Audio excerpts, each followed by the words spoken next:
What is up, my fellow Johnnies? For those of you who do not know, I am Frank Malfetta, and I am on high. This is On High, a podcast mostly about the Johnnies so far this year. I was hoping to do some more Big East episodes, but here we are. Been a little bit of a minute too. Life gets in the way. Been busy at work, which is a good problem to have in my line of work. So sorry for that. So been about 2 weeks. Let's go ahead and dive right in. Recap what has happened the last 2 weeks. Finally went down to Omaha, got a win in Chai Health Arena, 90-73. Then we came back, took care of Marquette, 92-68. And then we went down to Philadelphia to beat Villanova in the Xfinity Center, formerly the Wells Fargo Center, formerly the Wachovia Center, 86-79. Each win, more and more fans, more and more people saying, oh yeah, the Johnnies are back. This is what we expected. The Villanova game brought it to kind of a critical mass where the consensus became, yeah, we're definitely back. I remained skeptical. I think some of my tweets indicated that. For my money, there's just always this kind of nagging feeling in the back of my head this entire stretch where there's kind of a little yeah, but kind of asterisks that I had in my head, in my thoughts, in my analysis that, gave me pause and hesitation in saying the Johnnies were back. And maybe some of that is just, the emotional aspect of it of being burned, but I do think there were legitimate reasons to doubt the turnaround earlier in this 5-game win streak.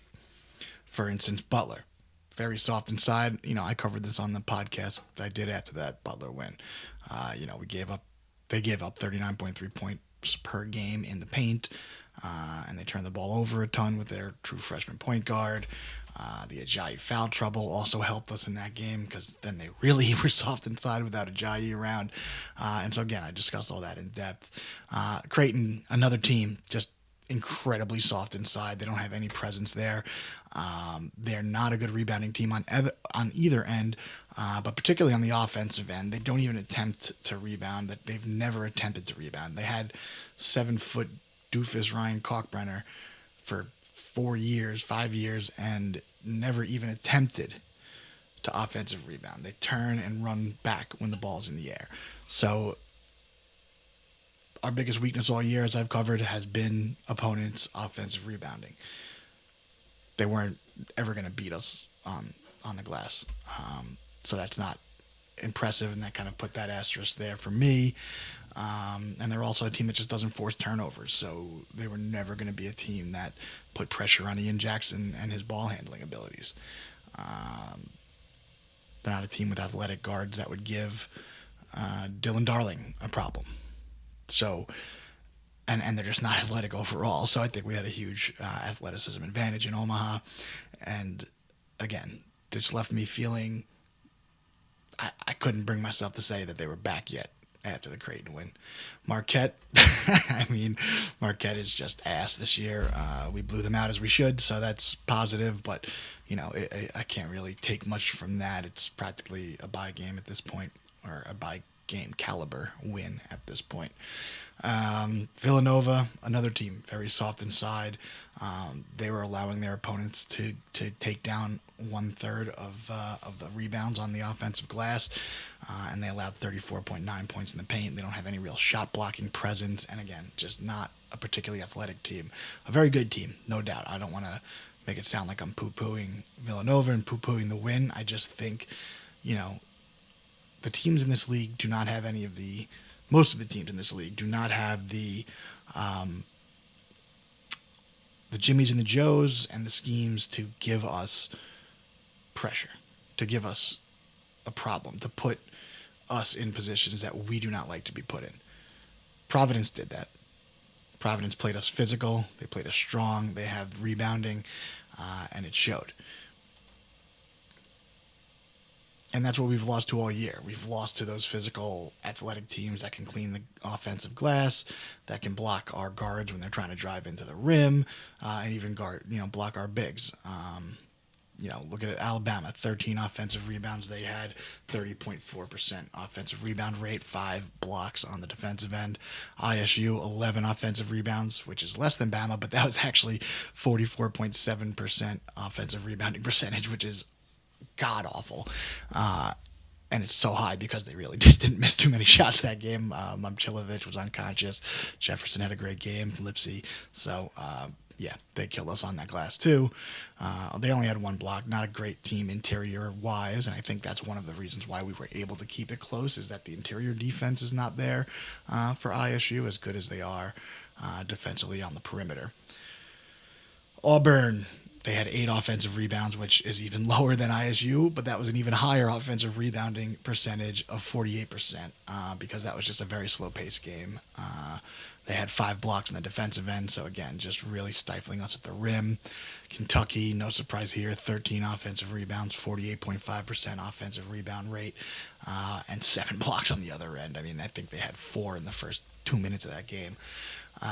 Providence also pulled down 13 offensive rebounds for a 36.6% offensive rebounding rate and had 4 blocks on the defensive end. So again, just the teams that have given us trouble are built way differently than the teams we just saw in the first 4 games of that win streak anyway. And so I had that nagging thought in the back of my head that, maybe it's fool's gold. Maybe we have not turned the corner yet. Maybe this is all, maybe we're a mediocre team and that we can look great on any night when the matchup is there. But we're not a team that can impose our will. We're not a team that can gut out a win when we're not playing well. We're not a team that can come from behind. These are all things that were going through my head in the interim there, particularly between Villanova and Seton Hall.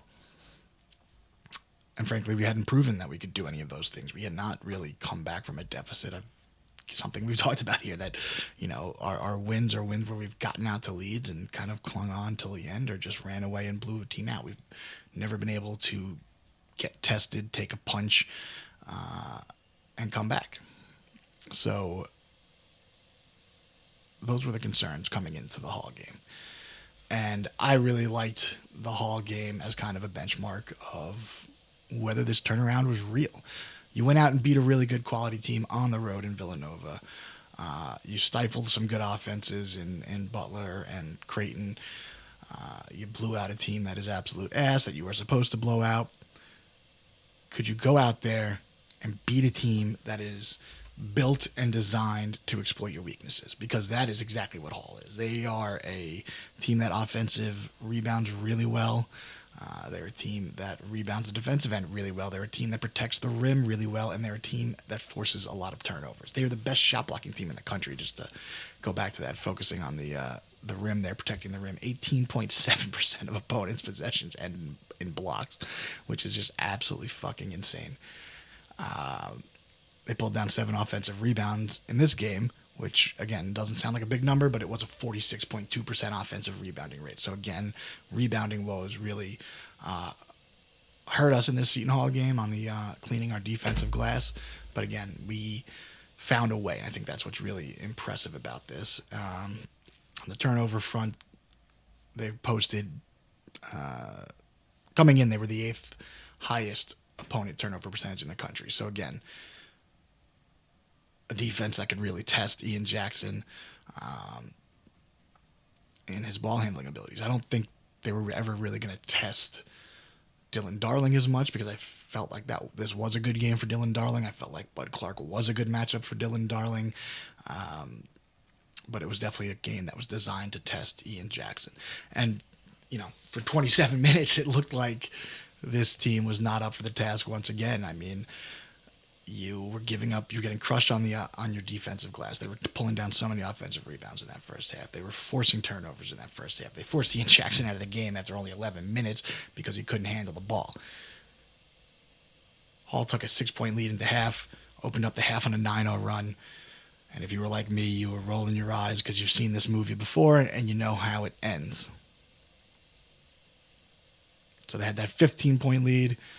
And they even still had an 11-point lead with around 12 minutes to go. So, like I said, about 27 minutes that were just ugly for St. John's fans. And kind of a repeat of what we've seen from this team time and time again, where they struggle with physical, athletic teams with size inside. But the Johnnies this time, they changed the ending. They answered the bell. They won the final 16 minutes, 33-16. They held Seton Hall to just 7 field goals in that second half. 3 of those were in the first 4 minutes of the half during that 9-0 run. And the other 2 were in the final 20 seconds when St. John's was basically playing Matador defense because we were up 4 and there was just no point in risking the foul. Or up 2 possessions and no point in risking the foul. So from the 16-minute mark to basically the 20-second mark, the end of the game almost, they only allowed 2 field goals. The defense was a thing of beauty. This is the first time I've seen the defense look that good. And look, Hall is not a great offensive team. They're not the Golden State Warriors, although Rick will probably say they are when we face them next.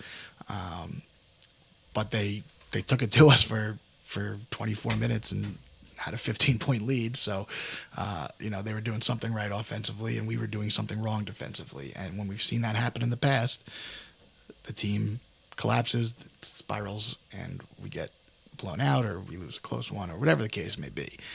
It never ended well this season.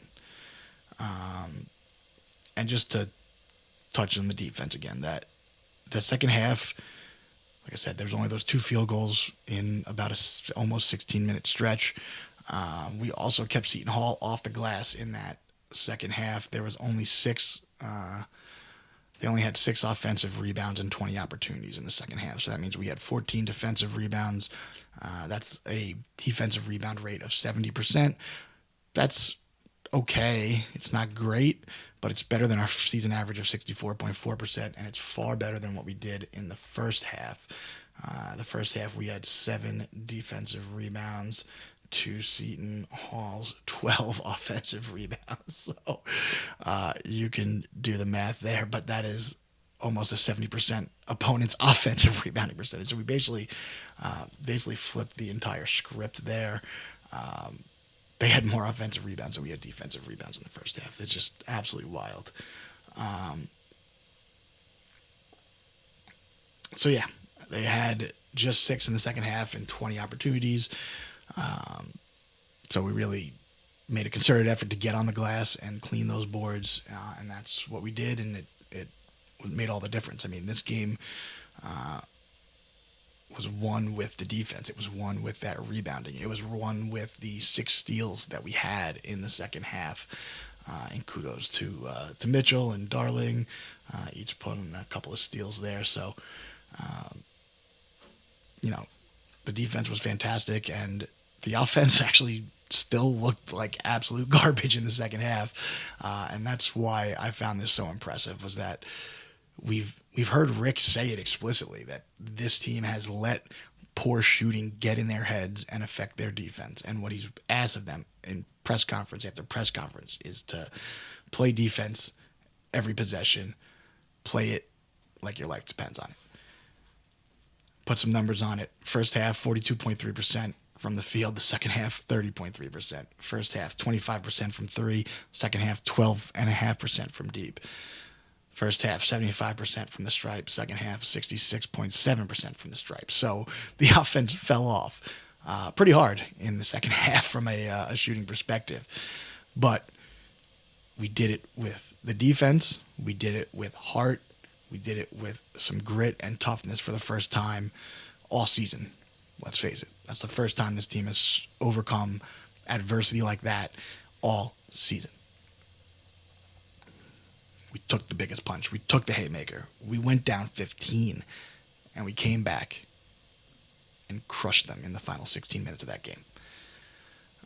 The only other game we've even won that was close was Ole Miss, and we took a halftime lead and, just clung on for dear life in that game. The Big East W's have mostly been dominant. I mean, Nova gave us a little bit of trouble down the stretch, but they were trying to come from behind. We were, we had the lead and we were holding on for dear life, as we've seen us do, as we did against Ole Miss. And, yeah.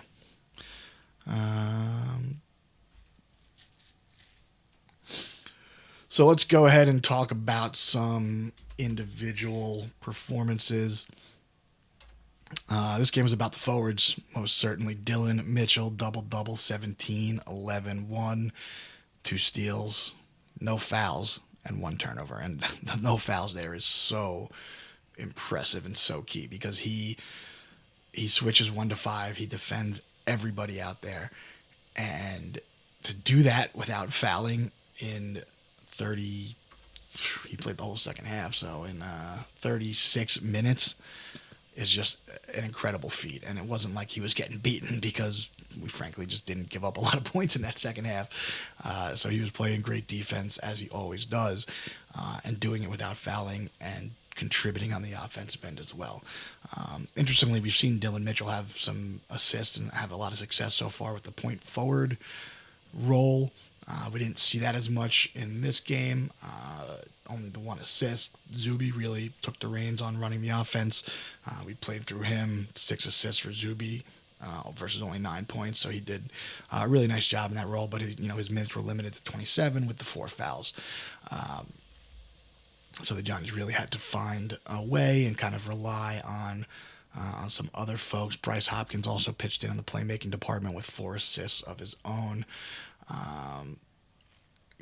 Dylan Darling, another guy who played really well. He had 8, 3, and 1. That's 8 points, 3 boards, and an assist. He also added in 3 steals. And I mean, watching him pick Clark's pocket at center court to essentially ice the game was just glorious.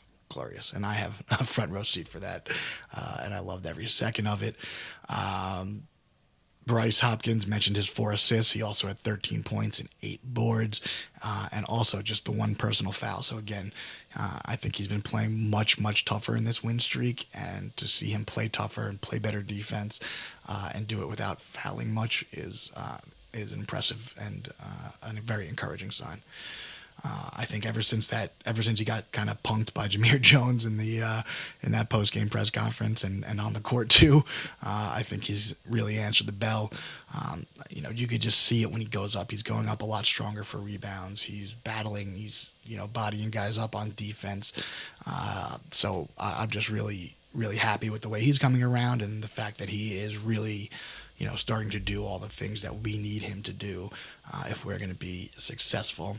Zuby, we touched on it, tough performance offensively, just 9 points, but he had 4 offensive rebounds, 6 assists. So, again, playing through Zuby, he's stepping into that role. If we're going to clean a little something up, obviously the fouls. One of them was a dumb technical early in the game, and he also had 4 turnovers. So, 4 turnovers to 6 assists, okay, that's a decent ratio, I guess. But, you'd like to see that be a little bit cleaner. Joe Sansanin, I'll just call him out briefly, 4 and 3, but he got both baskets were at the rim, if I'm remembering correctly. He also played really good defense. He only played 16 minutes, but got 2 rebounds on the defensive end in that spot. And we also saw him hit those 2 clutch threes down the stretch when Nova was trying to claw back into the game, and he hit a pair of threes down the stretch to really just kind of keep them at arm's length. And those are spots where we've seen St. John struggle, where we needed that basket. We needed to get in, get the ball in the hoop, silence an opponent's run, slow the momentum down. And we haven't always been able to do that, and not with any kind of frequency. And so to see him step up and drill a couple in that spot, you got to hope that, maybe he's got some...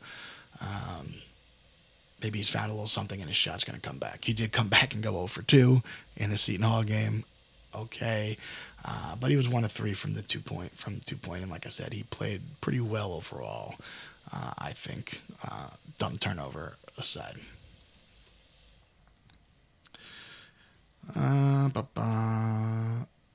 Ian Jackson. I hate to be negative, but we're going to talk about it. We got to talk about it. You're always going to get my unvarnished opinions. He took a step backwards this game. You've been seeing him progress.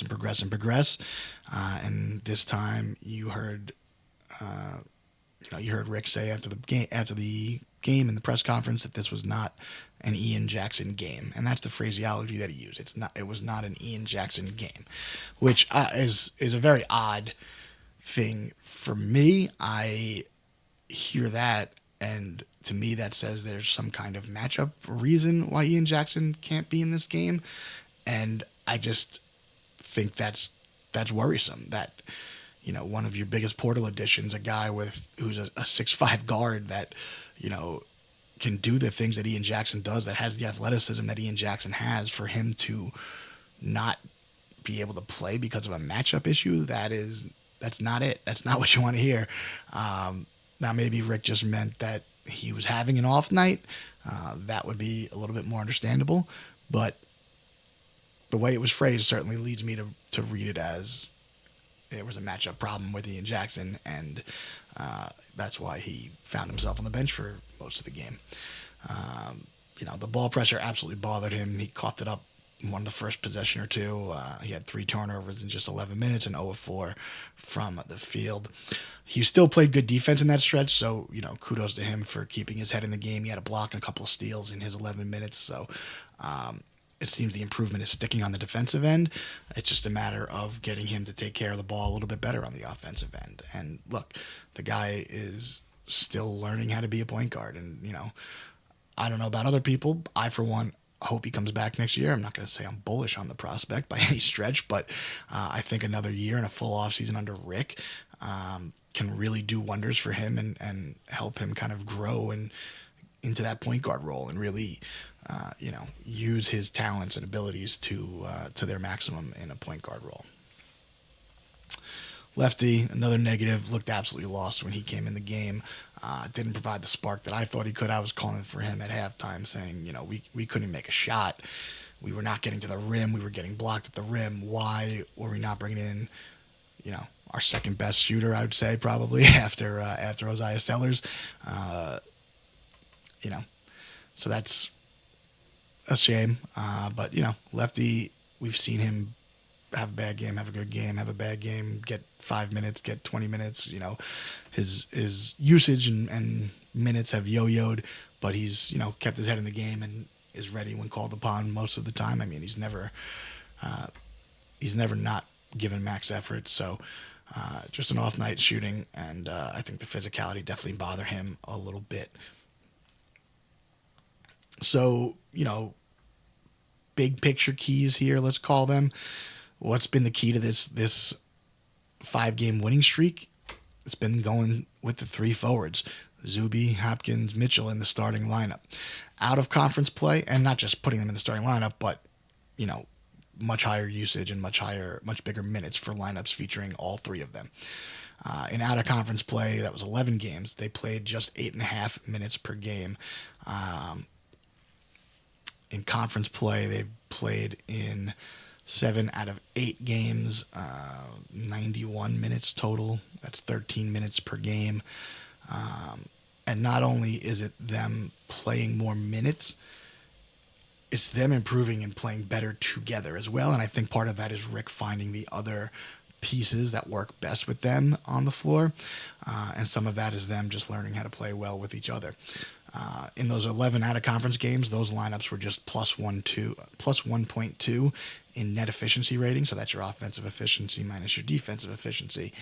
In conference play, in those 91 minutes, plus 24.4 net efficiency. So, again, really improving, and just putting them out there more is helping them improve. It's kind of like a feedback loop, positive feedback loop, where playing them more minutes gets them to learn each other better, and then they learn each other better, so they play better, and on until they reach their maximum potential, hopefully around the first couple weeks in March. And the last 5 games, they've played even more minutes together. So they played in the 7 conference games that they've appeared in together. They've played 91 minutes. In the last 5 games, they've played almost the same amount of minutes, 86 minutes. So that's 17 minutes per game with that 3 big lineup. And in those 5 games, they've been plus 26.3 in net efficiency rating. That's 96th percentile among all lineup combinations nationally. In the 5 losses, they've played just 65 total minutes, or 13 minutes per game, and they were minus 16.7. So again, not just the fact that we're playing them more, but the fact that they have responded and started playing better together.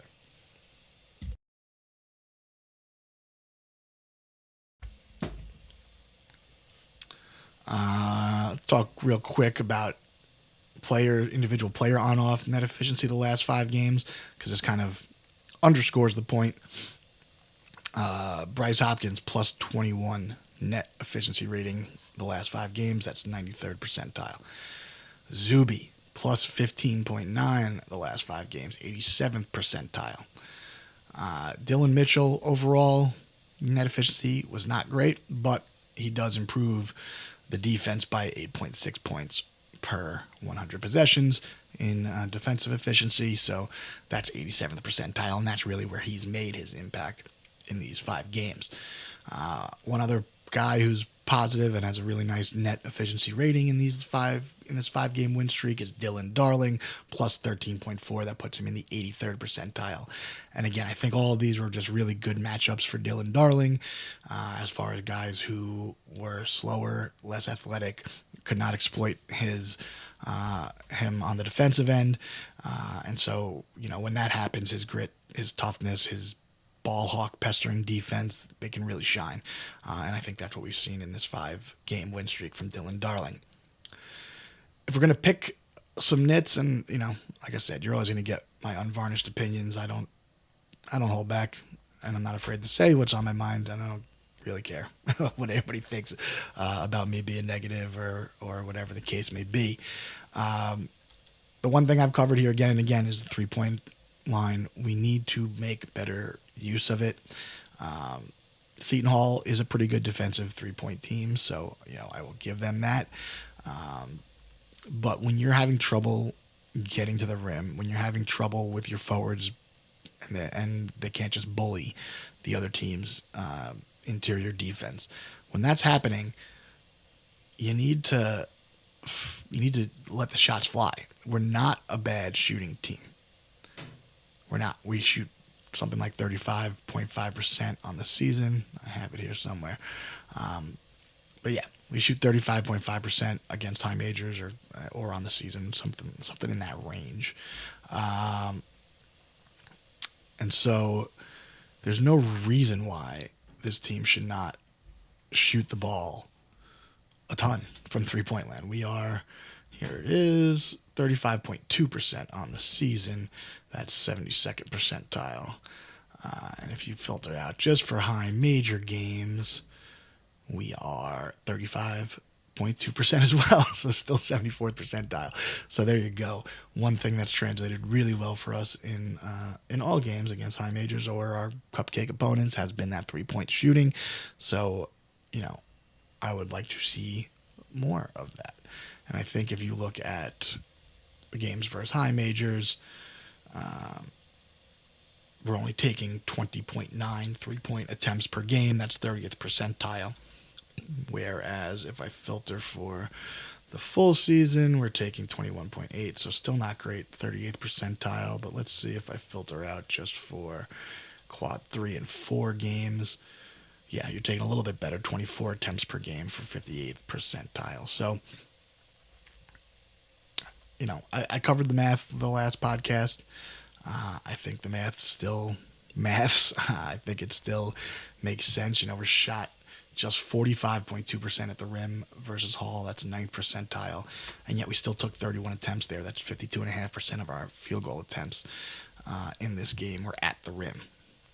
That's not all. That's not even including other near rim shots that are, I think, 4.5 feet is the at the rim measurement that CBB Analytics uses. That's where I get most of my stats from.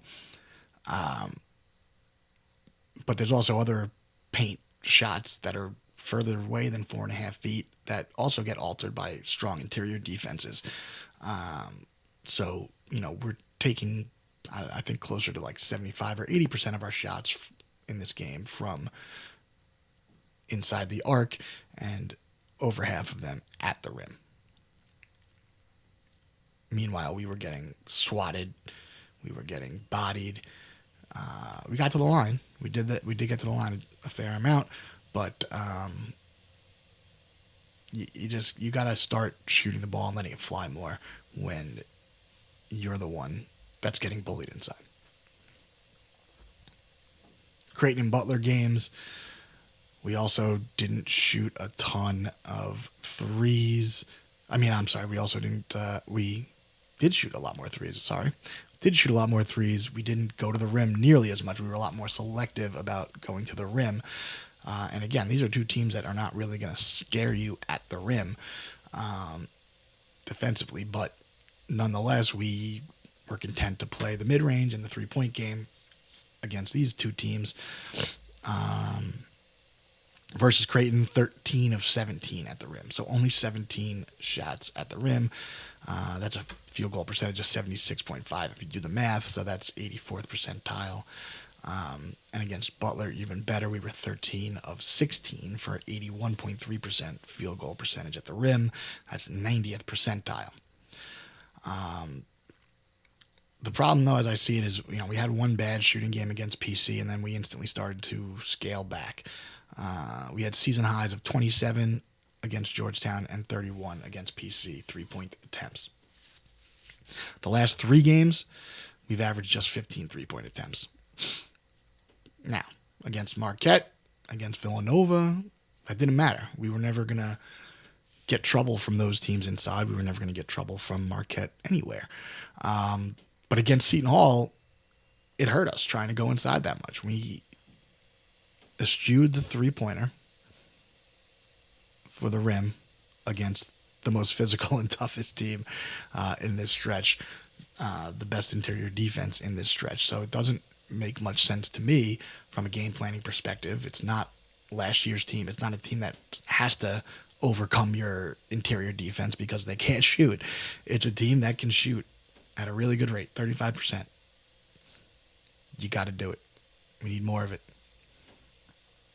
And look, I always talk about numbers. I like numbers. I like arguments, and I like arguments that are supported by evidence. But, my process, I watch the game, come away with my preliminary thoughts, watch it again. Watch the game, come with my preliminary thoughts, look at some of the numbers.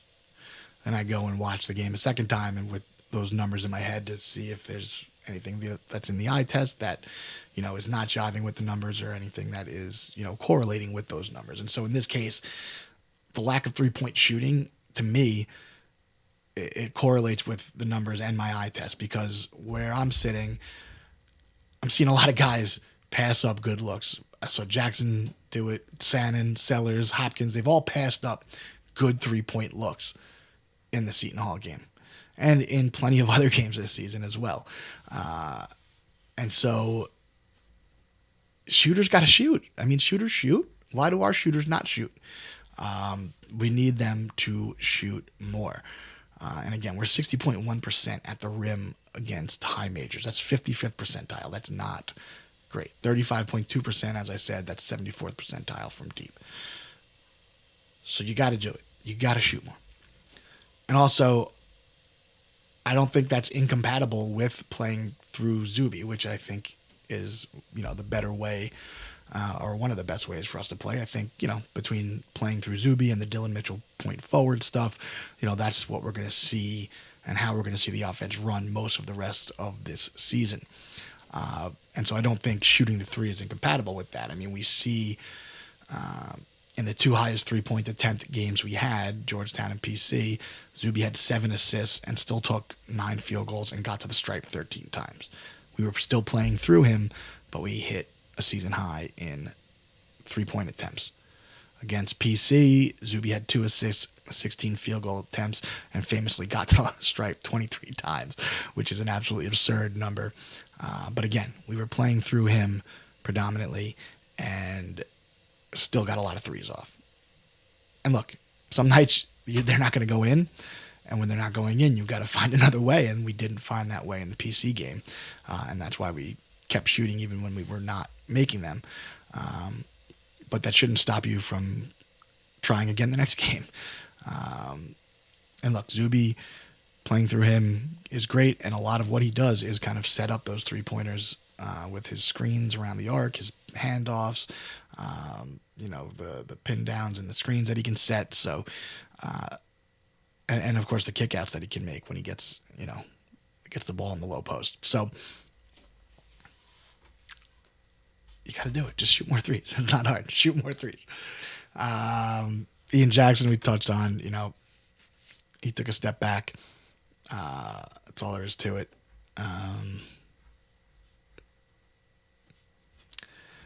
I'll start with the positive. 18-2 against Villanova, 2 steals. But he still had 3 turnovers in just 23 minutes. That's, less than 1-to-1 assist to turnover ratio. He had 3 turnovers again versus Hall, this time in just 11 minutes. So again, I think, the best course of action, what we're going to see most of, is Dylan Mitchell point forward, especially against athletic teams. We're going to see a lot of Dylan Darling when there's not a matchup problem for him. And we're going to play through Zuby.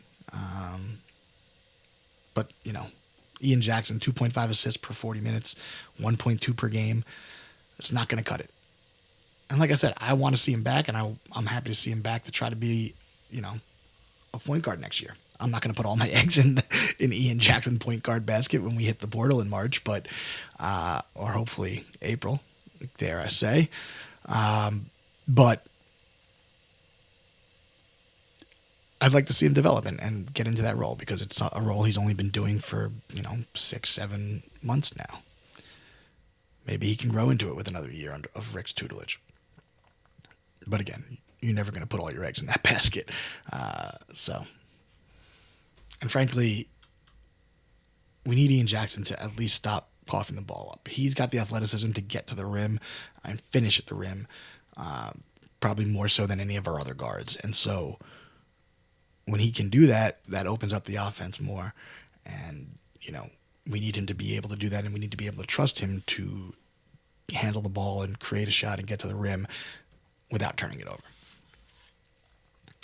So those are the nits I picked in the big picture.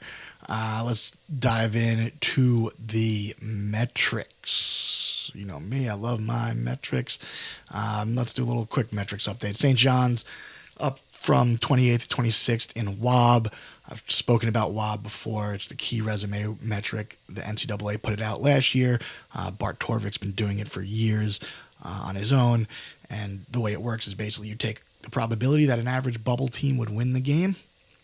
And if you win the game, you subtract that from 1.0 and you get the amount of wins that you would have over the bubble. So, for instance, if a bubble team is a 75% favorite to win a game and you go out and win that game, you've won that game 100% of the time. So 100 minus the 75% chance that a bubble team would win the game, that gives you a WOB score for that game of 25, and then you just run that cumulative total of WOB.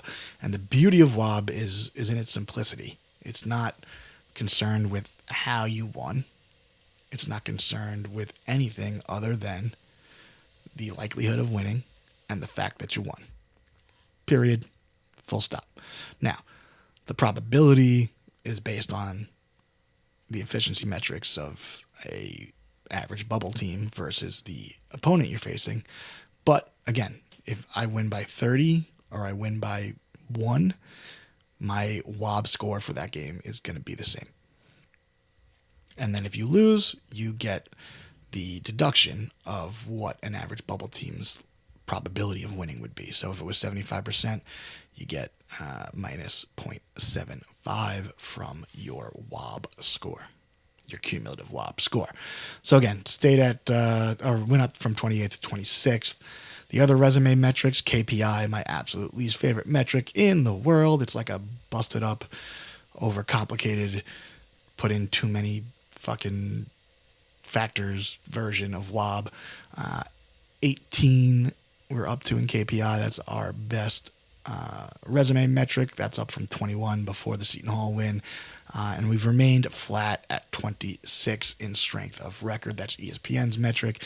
As always, ESPN, stay hating the Big East. Arnett stayed flat at 23. Torvik also flat at 23. Ken Palm 22 flat. And our BPI stayed flat at 14. So maybe ESPN doesn't hate us. BPI is their efficiency metric, and that is our best metric of all the team sheet metrics at 14. So if you do the math on those, predictive metrics average is 19.67, puts us in the 5 seed range. Resume metrics average of 23.33 puts you in the 6 seed range. All your resume metrics combined 21.5, so that puts you again in that 6 seed range. Bracket matrix, they have us as a 6 seed, as do I. There are some with a 5 that have us a 5 seed. I know Bracket Dom, who's the number 1 rated bracketologist at Bracket Matrix. He's got us in as a 5. A bunch of other brackets do as well. I think we're the 2nd, 6th seed right now, so we're not too far from getting up on that 5th seed line according to bracketologists. So we will see how that continues to develop. Let's go with stat of the day. It's stat of the day time. Again, I love my stats and metrics. Today's stat of the day is SJU's home and road splits. Let's start with the big picture. If you look at just road games, and I tweeted about this, but if you look at just road games, St. John's is the 8th best team in the country per Torvik. So that's comparing every road game we've played to every road game played by other teams, not counting any team's home games. And not only are we 8th in the country, we are the best offensive team in the country on the road. 134.1 adjusted offensive efficiency. Our defense falls off pretty hard on the road, though. Adjusted defensive efficiency of 101.3. That's just 63rd on the road. Now, there might be some sample size stuff with these numbers because has only been 4 true road games for us. We didn't play a true road game out of conference. But you also had all those cupcake games at home, 5 cupcake games at home to goose those home metrics, and yet we're still a much better team on the road where we've played a respectable Big East schedule with Creighton and Butler and Villanova. Not Georgetown, they suck. So in home games, we fall to, if you look at just the home games, so again, comparing our home games to the home games of every other team, we fall to 31st overall. The offense falls to 104th in home games.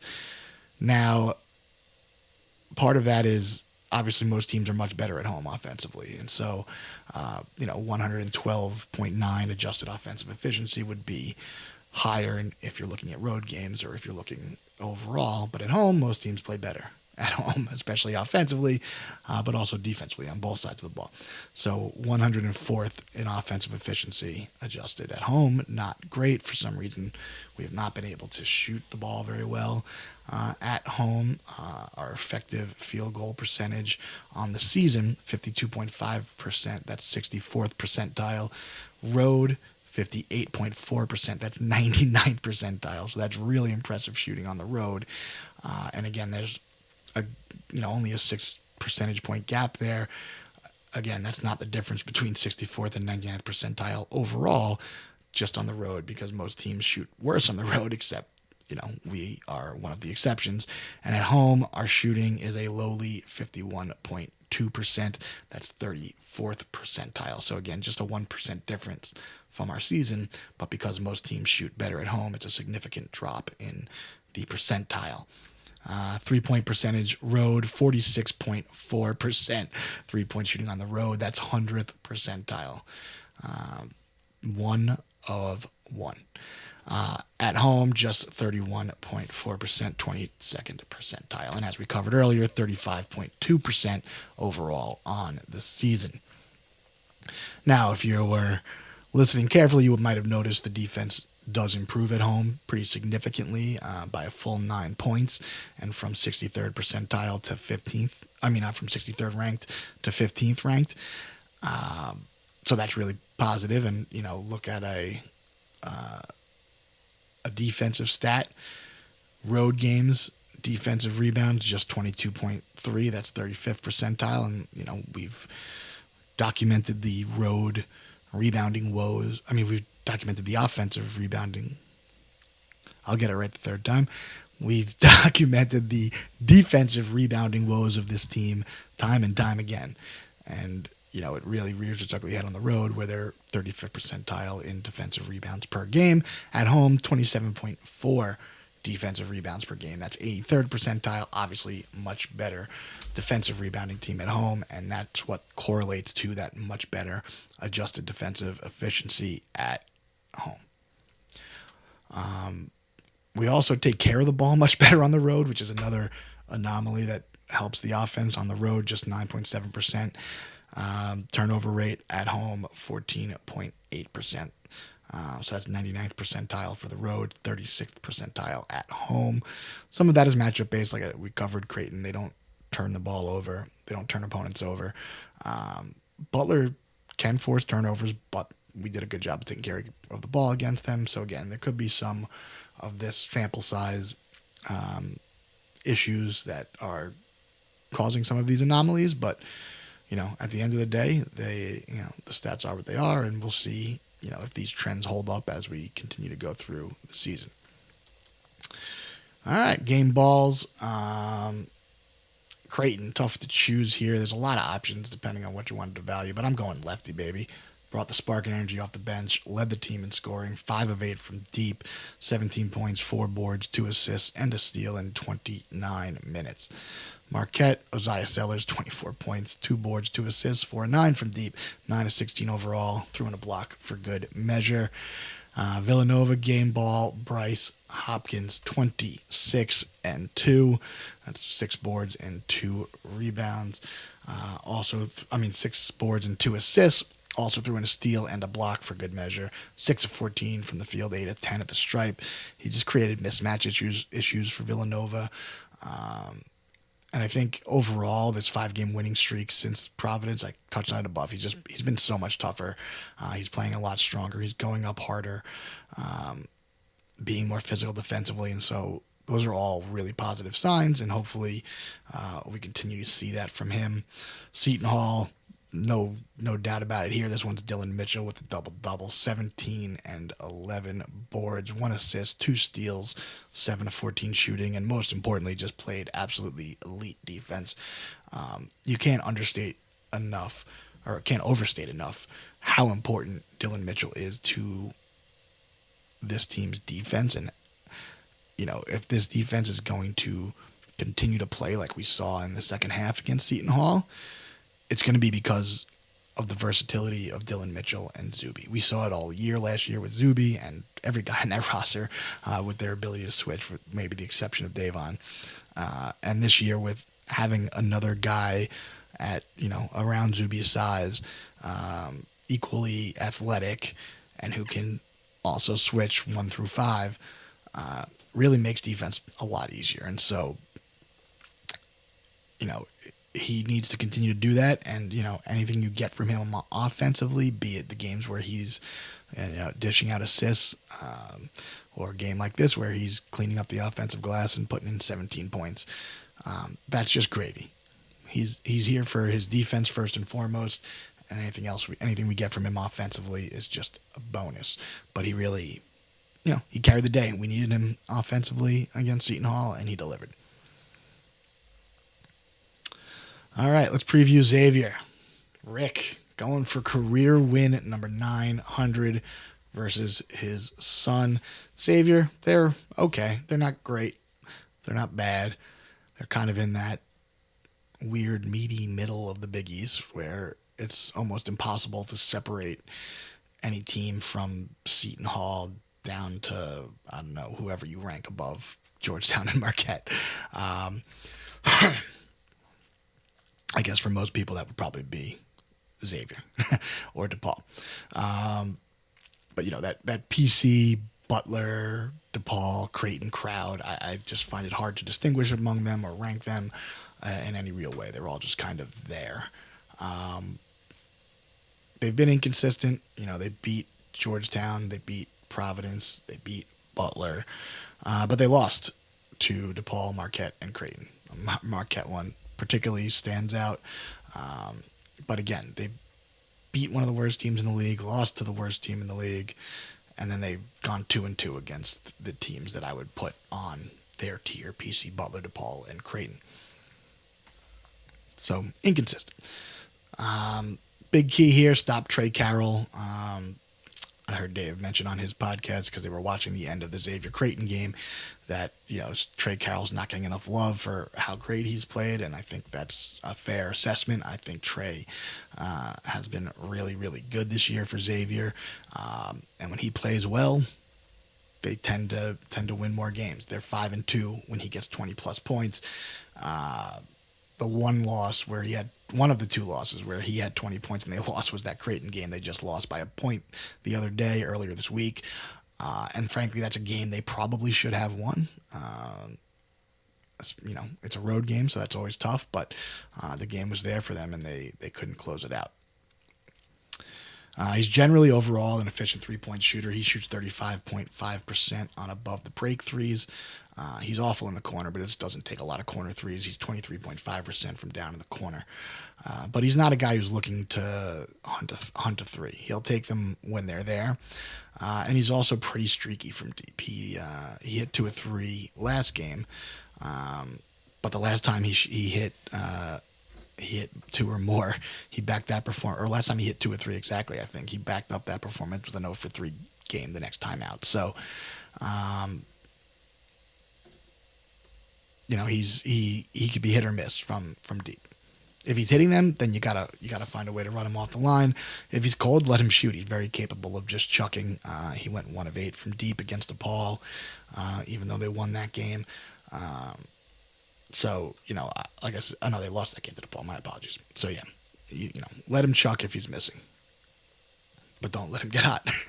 If he gets hot, then you got to clamp down and run him off that line.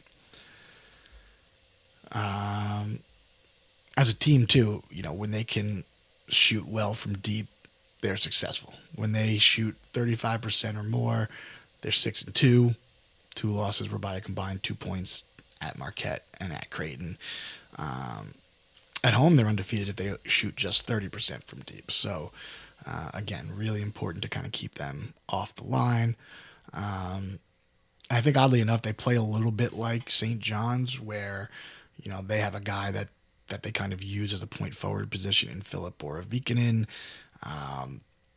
He's not nearly as athletic as Dylan Mitchell, but he's a very good player, very smart player. He leads them in both assists and rebounds, 4.6 assists per game, 7.9 rebounds per game, versus 10.1 points per game. So, a pretty good stat line from a power forward, assist-wise. So, he's another guy that you kind of have to watch, and I think the matchup with him and Mitchell, especially if we try to play that Dylan Mitchell point forward way, is going to be very interesting to watch and see who gets the better of that. And I think it's a good matchup for Mitchell offensively. I think he can, put Borovikinen on the block and expose him a little bit that way. And they also, much like us, they like to play fast. This is going to be an absolute shootout. I wouldn't be surprised if it's like a 95-85 game or something like that, just because both teams want to get out and run. So that's all I have for tonight. It's Friday evening. Try to stay safe out there in the snow. Enjoy the game tomorrow. It's been moved up to 1:30 p.m. on Saturday to account for the weather. And hopefully I will see you sooner than 2 weeks, but I'm just going to stop making promises that I can't keep. I work too hard. I put in too many hours, and I got to do this when I can get to it. So here I am, Friday night, wild and crazy Friday night in my household. But yeah, stay safe out there. Let's go, Johnnies.